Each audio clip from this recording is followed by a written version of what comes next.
So working for them in general is interesting. They contract you as a child. Basically, you can't do anything that will make you uninsurable. So you can't go surfing. You can't rollerblade. You can't do high impact sports. You can't do team sports. You can't do certain things unless the executives, I think, have to really kind of evaluate it case by case.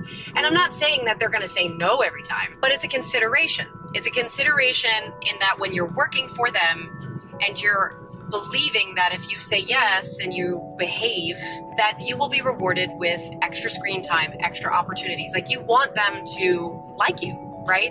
And this doesn't just go for Disney. This goes for any kid who's in the business working for a big company. My mom, who was let's say yes to everything. Let's make them happy. Let's work well with them. And you know what? It totally worked.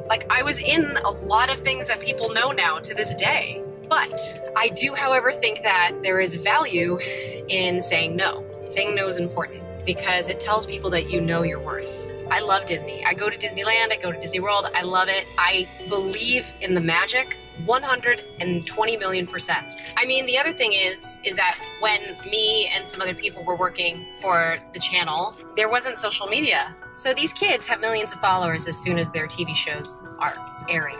And they have this massive influence that's independent of their contracts and what they're being paid for with Disney.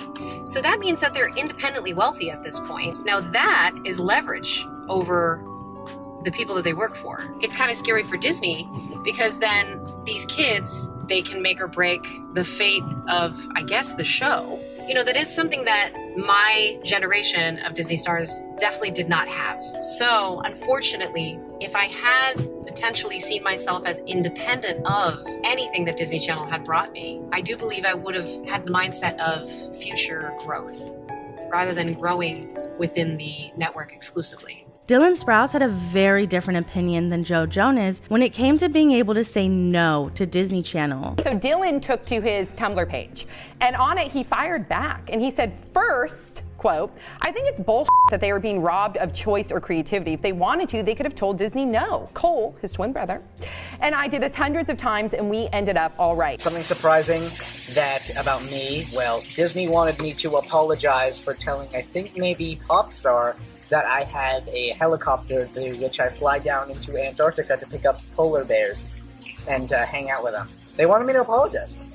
So I'm not going, but I think it's very fun. And then he continues, nowadays artists just assume they have to do what they are told by their proprietors because there is a rigid structure to achievement. It is nothing more than a scheme to rob you of your individuality and capitalize the gain they acquire from such treachery. If you believe this, not only are you incredibly foolish, but you are a bad artist.